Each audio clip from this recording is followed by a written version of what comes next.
여러분, 사람은요 혼자 살아갈 수 없는 존재입니다. 왜냐하면 사회적으로 여러 관계들을 맺고 살아갈 수밖에 없기 때문입니다. 우리가 여러 관계들을 맺고 살아갈 때 그중에 가장 대표적인 것이 가족 관계 그리고 친구 관계라고 볼 수가 있죠. 근데 또 그렇다고 해서요 친구 내지 가족 관계조차 사실은 완전한 관계가 될 수가 없습니다. 또 생활 방식이나 습관의 차이라든지 또 뭐 성격이나 어떤 종교 차이, 하다못해 또 돈 문제, 여러 이유들 때문에 그 가깝다는 가족이나 친구 관계조차 깨어지는 그런 일들을 무수히 보게 됩니다. 누구의 잘잘못을 따지기 이전에 가장 근본적인 원인은요, 사람은 죄인이기 때문입니다. 그 죄인끼리 만나는 그런 관계 속에서 완벽함을 기대할 수가 없다는 것입니다. 그래서 우리 인간관계는 굉장히 불안정합니다. 불완전하기도 하고요. 살얼음판 걷듯이 조심조심스러운 것이 인간관계, 또 심지어 교회에서의 성도 간의 관계라고 말할 수가 있다는 것인데, 자, 그렇게 불완전하고 불안정된 그런 관계임에도 불구하고 세상에는 딱 하나 가장 안정된, 가장 완벽한 관계가 있습니다. 그것이 바로 하나님과 우리와의 관계입니다. 하나님과 우리 관계는요 가장 완벽하고 가장 변함이 없는 관계입니다. 여러분, 예수 믿고 구원받아서 하나님의 자녀가 된 그 순간부터 우리는 여러 가지 특권을 가지고 삽니다. 여러 가지 특권이 있는데요, 그 가운데 하나가 오늘 말씀을 통해 소개되고 있는 부분인데, 15절 말씀 보니까 이렇게 말하고 있습니다. 주님께서 저와 여러분들을 무엇으로 부르셨습니까? 바로 친구로 부르신, 이게 특권입니다. 주님께서 주신 이 특권이 놀라운 것은 이 특권 주시면 어떠한 조건도 없기 때문입니다. 어떠한 조건도 없기 때문입니다. 다시 말해서 주님께서 여러분과 우리들을 일방적으로 친구로 부르셨다는 이유 때문입니다. 그걸 16절에서 뭐라 그랬습니까? 너희가 나를 택한 것이 아니요 내가 너희를 택하여 세웠다, 이렇게 말씀하십니다. 내가 주님 친구 되고 싶습니다 라고 말하기도 전에 주님께서 일방적으로 나를 친구로 부르셨다는 것입니다. 내가 아닌 하나님이 나를 택하셨다는 말은요, 그 관계와 그 약속이 절대 불변하다, 절대 일방적이다, 그리고 절대적으로 유일하다라고 볼 수가 있다는 것입니다. 그래서 여러분, 죄인인 우리가 주님과의 친구라는 그 관계를 맺는 것은요, 그래서 우리는 이 특권을 은혜라고 부를 수가 있는 것입니다. 전혀 자격이 되지 않음에도 불구하고 친구로 부름받았기 때문에, 그것도 하나님께서 일방적으로 부르시고 세워주셨기 때문에 이걸 우리가 은혜라고 부를 수 있다는 것입니다. 오늘 저와 여러분이 주님의 친구로 부름받은 그 특권에는 어떤 내용들이 들어가 있는가, 이걸 한번 살펴보면 좋겠습니다. 바라기는 여러분 잘 들으셨다가 친구됨의 그 특권을 여러분 100% 누리며 살게 되시기를 주의 이름으로 부탁을 드립니다. 여러분, 그 책들 가운데 야베스의 기도라는 책 혹시 아십니까? 야베스의 기도. 그 야베스의 기도란 책을 쓰신 분이 브루스 윌킨슨이라는 분인데요. 그분이 오늘 이 15장, 요한복음 15장 말씀을 그 책에서 다룬 적이 있습니다. 그때 얘기하실 때요, 이 요한복음 15장은 예수님이 제자들을 밖으로 데리고 나가서 하신 말씀이다, 그렇게 얘기를 합니다. 그러니까 쉽게 말해서 생생한 현장 학습이란 말이겠죠. 뭐 실제로 데리고 나가셨는지 안 나가셨는지 알 수는 없지만요, 아마 추측컨대 1절 말씀을 통해서 예수님이 어떤 특정한 장소로 제자들을 데리고 나가셨다, 이렇게 추측이 가능하다는 것입니다. 1절 뭐라 그랬습니까? 예수님 하시는 말씀이요, 나는 참 포도나무요 내 아버지는 농부라, 이 말씀을 꺼내십니다. 자, 하나님과 우리 관계, 또 하나님과 주님, 또 주님과 우리 관계, 이것을 설명하시기 위해서 이 포도나무 또 농부, 이 비유를 드셨는데, 그렇다면 추측하건대 아마 예수님은 이 현장 학습이 이루어지는 곳, 제자들을 데리고 나가신 곳이 어딘가 하면 바로 포도나무들이 있는 곳, 혹은 포도나무 과수원, 농장이 아닐까, 이렇게 추측을 합니다. 자, 그러다 보니까 여러분 이 요한복음 15장을 이해하실 때는요, 여러분들이 상상의 나래를 펼치셔야 합니다. 여러분 이 머릿속에 지금 예수님의 지도를 받고 인도를 받고 지금 어느 현장 속으로 들어가 있다는 여러분 자신을 발견하셔야 합니다. 한번 상상해 보시기 바랍니다. 여러분들이 지금 이 상황의 제자들입니다. 여러분들 눈앞에 무수히 수많은 포도나무들이 지금 즐비해 있습니다. 하나하나 그 포도나무들이 눈에 들어올 겁니다. 더 세밀히, 더 정밀히 눈에 들어올 것인데요. 어떤 그림이 들어오겠습니까? 기본적으로는요, 포도나무 가지에 포도가 많이 열려 있는 것을 여러분 보게 될 것입니다. 포도나무가 포도 열매를 감싸고 있다. 포도 열매가 포도나무에 달려 있다. 이 말이 뭐겠습니까? 그 열매가 가지로부터 떨어져서는 정말 아무것도 아니라는 것이겠죠. 지금 예수님이 그걸 지금 말씀하고 계시는데요. 5절을 보니까 이제는 붙어 있는 것으로만 만족하지 않으십니다. 뭐라고 말하나 보니까 나는 포도나무요 너희는 가지라. 그가 내 안에 내가 그 안에 거하면 사람이 열매를 많이 맺나니 나를 떠나서는 너희가 아무것도 할 수 없음이라. 이 말씀을 하시는데 예수님이 우리가 가지에 붙어 있는 것만으로 만족하지 않으시고 이제는 뭐라 말씀하십니까? 주님 안에 거하면서 열매를 많이 맺으라 하고 기대하십니다. 주님께서 우리 기대하시는 것이 가지에 붙어 있는 것뿐만이 아니라 열매를 많이 맺으라고 말씀하시는 부분인데, 그렇다면 여러분 주님께서 지금 말씀하고 계시는 이 열매가 과연 무엇인가? 성경에서 말하는 열매라 그러면 참 많은 것들을 얘기할 수가 있습니다. 예를 들면 가장 대표적인 것이 여러분 갈라디아서 나오는 그 성령의 9가지 열매 기억나십니까? 뭐 사랑, 희락, 화평, 오래 참음, 양선, 자비, 온유 많이 나오지 않습니까? 대표적인 열매를 그렇게 말할 수 있겠지만 오늘 보면요, 예수님은 본문에서 따로 다른 열매를 언급하고 계시는 걸 보게 됩니다. 읽지 않았지만요, 8절을 보니까 너희가 열매를 많이 맺으면 내 아버지께서 영광을 받으실 것이요 너희는 내 제자가 되리라. 이 말씀하십니다. 이 말씀 비추어 보건대 예수님이 지금 언급하시고 기대하시는 열매는 바로 어떤 열매입니까? 여러분이 주님의 제자 되는 열매입니다. NASB 성경 보면요, 이 구절을 이렇게 번역합니다. 너희가 열매를 많이 맺음을 통해 내 아버지가 영광을 받으실 것이다. 그리고 그게 내 제자됨을 증명할 것이다. 제자 되는 것이 주님께서 지금 기대하시는 열매라는 것입니다. 제자 되는 것이 열매 맺음의 증거라는 것입니다. 성경에서 말하는 많은 열매들이 있지만 특별히 오늘 이 요한복음 15장 포도나무 비유를 통해서는요, 주님께서 저와 여러분에게 기대하시는 것은 하나님의 제자 되라는 것입니다. 제자 되라는 것. 여러분, 제자 그러면 어떤 이미지가 떠오르십니까? 제자란 말은 단순히 따라가는 사람을 말합니다. 따라가는 사람. 그런데 여러분, 따라가다 보니까 매 순간 매일매일 따라가다 보니까 어떻게 됩니까? 매일 주님과 생활하게 됩니다. 매일 주님 말씀 듣습니다. 매일 주님의 행하는 걸 보게 됩니다. 그럼 여러분, 따라가는 것은 결국 무엇을 동반하게 되느냐?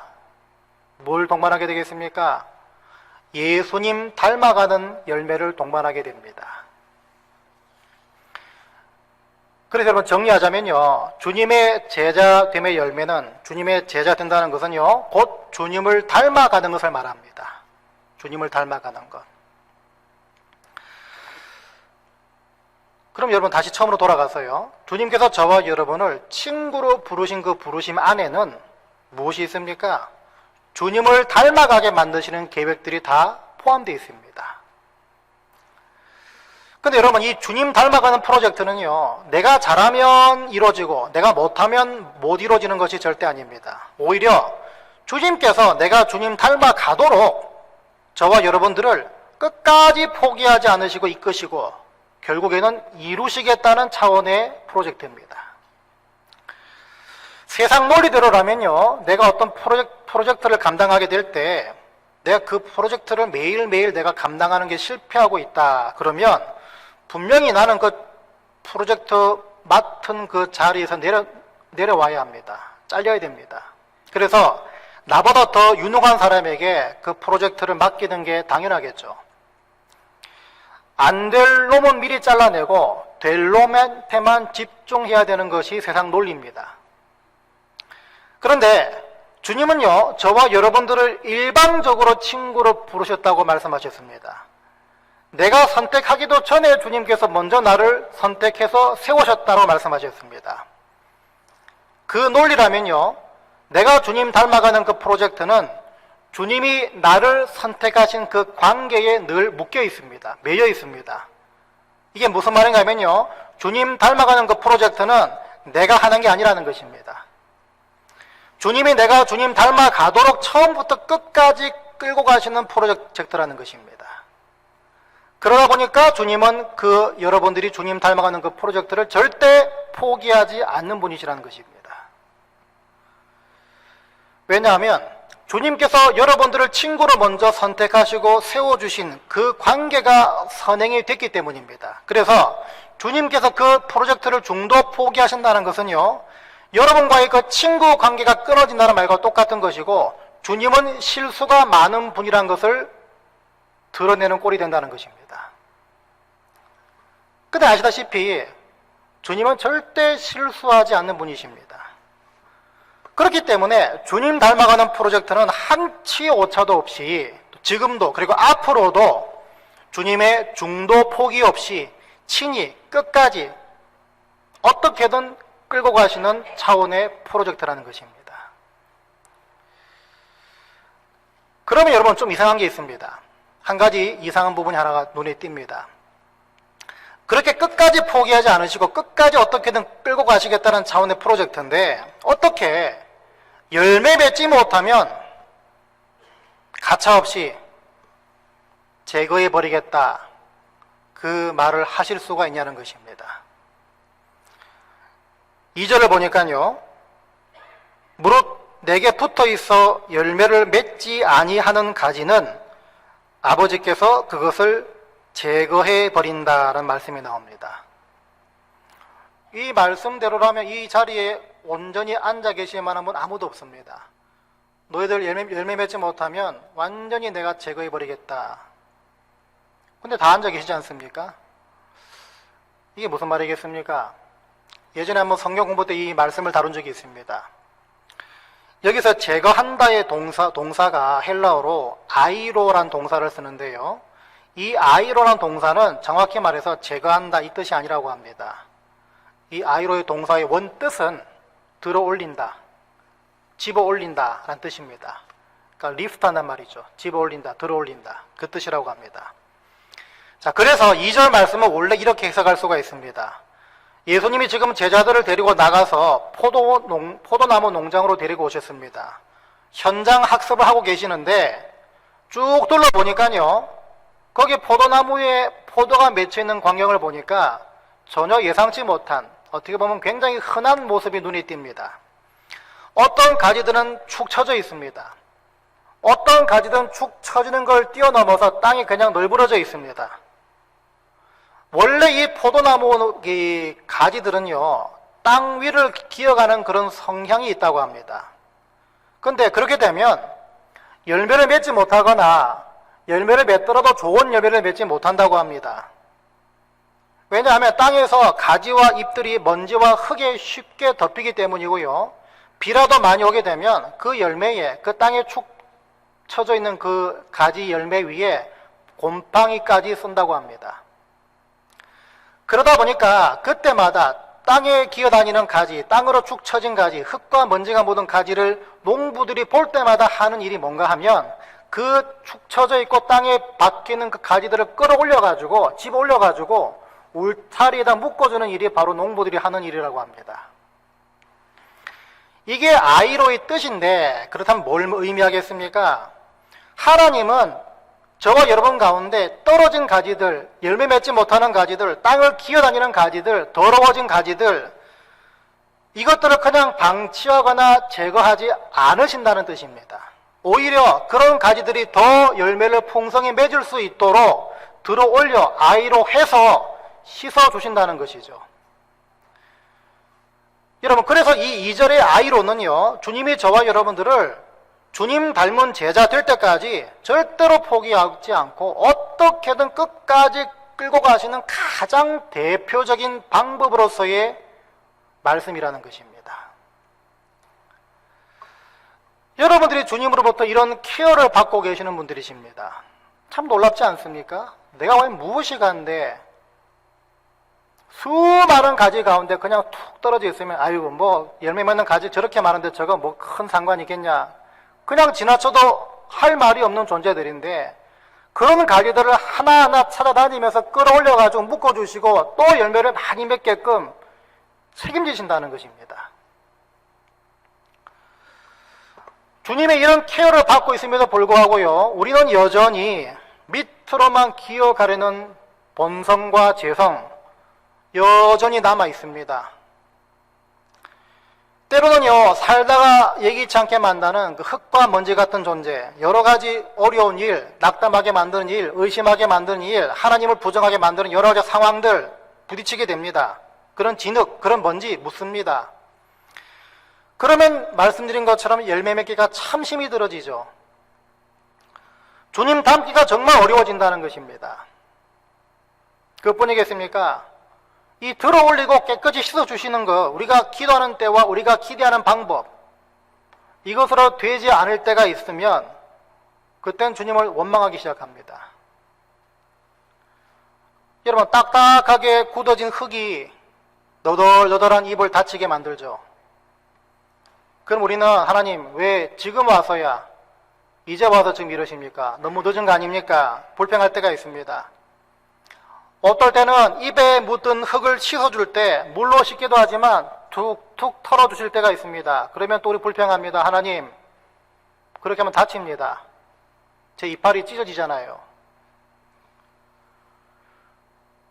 인도하시고 씻어주시고 들어올려주시는 것, 열매 많이 맺게 하시는 방법과 그 시기가 나와 맞지 않을 때가 있죠. 그럼 불평할 때가 많습니다. 하나님 부정할 때가 많습니다. 어떻게 나한테 이런 일이 일어날 수 있느냐. 근데 여러분, 그때 하나 기억하시기 바랍니다. 물론 동의하기 쉽지는 않겠지만요, 그때 주님께서 씻어주시는 그 방법이 주님 보시기엔 가장 최선의 방법이라는 것입니다. 그 사실을 믿으시기 바랍니다. 우리는요, 내가 불편하게 느끼는 주님의 인도조차도 사실은 지금 내가 주님께 붙어 있구나, 내가 주님께 여전히 케어받고 있구나, 그 감사의 증거로 받을 줄 알아야 합니다. 내가 주님으로부터 떨어져 있다면, 여전히 땅에 묻혀 있다면, 열매 맺지 못하고 있다면요, 먼지 씻길 필요도 없고 진흙 털어줄 필요도 없습니다. 근데 주님이 나와 그런 관계가 아니기 때문에 내가 행여라 조금 불편한 케어를 받고 있다 할지라도, 내가 조금 원망스러운 인도를 받고 있다 할지라도, 지금 그래도 내가 주님께 붙어 있고 주님이 나를 지금 케어하고 계시는구나, 그냥 그 증거와 그 감사로 받을 줄 알아야 한다는 것입니다. 그 자체만으로 감사하는 그게 어려울까요? 저희 집 애가 어릴 때요, 하루는 여러분 애들 스펠링 비라는 그 대회 아시죠? 스펠링 비, 그 영어 스펠 그 철자 맞추는 그런 대회, 이거를 준비를 하느라고 저희 집 사람과 애가 같이 연습을 하고 있었습니다. 그 단어 얘기하면 애가 이제 다 발음 듣고 이제 스펠을 하나하나 말하는 그런 연습을 했는데, 그 시간이 오래되다 보니까 애가 막 이제 슬슬 짜증이 납니다. 그 엄마는 열심히 연습시켜주고 있는데 애가 막 짜증내니까 적반하장이죠. 그래서 이제 제가 옆에 그걸 보고 있다가 저도 참지 못해가지고 제가 화를 벌컥 냈습니다. 막 뭐라 그러니까 애가 또 울어요. 또 우리 또 우는 걸 못 보거든요, 또. 그 우니까 더 야단을 쳤습니다. 그 나중에 제가 제 집사람한테 애 그 스펠링 연습하는 거 도와주지 마, 그러면 제가 밖으로 나갔습니다. 나가서 저는 자전거를 타고 동네를 돌고 있었는데요. 이런 마음이 울적하고 힘들 때 자전거 타실 것을 적극 권장해 드립니다. 저도 뭐 참지 못해가지고 그 자전거를 타고 있었는데, 이 자전거 타다 보면 어떻습니까? 이 솔솔 시원한 바람이 이렇게 불어오지 않습니까? 이상하게도 그 바람 맞고 이렇게 자전거 타고 있으면 그 막 끌어올랐던 것들이 뭐 점점 가라앉습니다. 그래서 이제 시간을 보내고 이렇게 타다 보니까 아까 내가 애한테 그렇게 화냈던 게 좀 잘못했구나, 좀 미안하구나 이런 생각이 뭐 들기 시작했습니다. 그래서 집에 들어가면 그냥 꼭 한번 안아줘야겠다 생각을 하고 이제 가고 있는데 또 그냥 안아주면 또 애가 저 아빠를 좀 우습게 보지 않겠습니까? 그래서 좀 들어가가지고 좀 굉장히 근엄한 표정을 짓고 있다가 그러다가 애를 좀 안아줘야겠다 이렇게 생각하고 문을 딱 열고 들어갔는데 애가 숨어 있다가 저를 문 여는 소리가 들려가지고 저를 딱 보더니 저한테 막 뛰어옵니다. 뛰어와가지고 그냥 안기면서 그냥 아빠 미안해요, 아빠 죄송해요 그 말을 합니다. 그 뭐 저 혼자 밖에서 그냥 뭔 난리를 떨다가 들어왔는데 그 모습을 딱 보니까 제가 너무 부끄러워지는 것입니다. 여러분, 야단 맞고 징계받는 것들, 또 때로는 나를 가르치고 나를 인도하는 것들이 불편하다고 생각하는 모든 것들 곰곰이 생각해 보시기 바랍니다. 가족이기 때문에 가능한 것이고 아무 불편 없이 받을 수 있어야 합니다. 나하고 상관없는 애가 그랬다면요, 제가 화낼 일이 뭐가 있고 눈물이 쏙 빠지게 애단칠 일이 뭐가 있습니까? 가족이고 자녀고 아들이고 사랑하는 내 가족이기 때문에 그게 가능하다는 것입니다. 하나님과 우리의 관계도 똑같다는 것입니다. 주님께서 여러분들을 씻기시는 방법, 들어 올리시는 시기, 여러분들 느끼시기에 불평, 불만 충분히 그럴 수 있습니다. 받아들이기 굉장히 힘들 때가 분명히 있습니다. 하지만 그때 반드시 기억해야 될 것은요, 그 자체가 내가 주님께 여전히 붙어 있다는 증거이고 주님이 그렇게 아이로 해주시기 때문에 경험하는 좋은 불편함들이란 것입니다. 감사할 수 있는 증거라는 것입니다. 그래서 여러분, 감히 말씀드리건데요, 저와 여러분들은 그 불편을 절대 마다하지 마셔야 합니다. 그럴 때 아마 주님이 여러분들에게 듣고 싶은 말이 있겠죠. 바로 아빠 미안해요, 아빠 불평해서 죄송해요, 이 말일 것입니다. 모르긴 몰라도 네가 왜 그렇게 불평하느냐, 네가 왜 이렇게 화를 내느냐, 이렇게 주님께서도 생각하셨지만 여러분들이 그 말을 듣고 금방 풀어지시겠죠.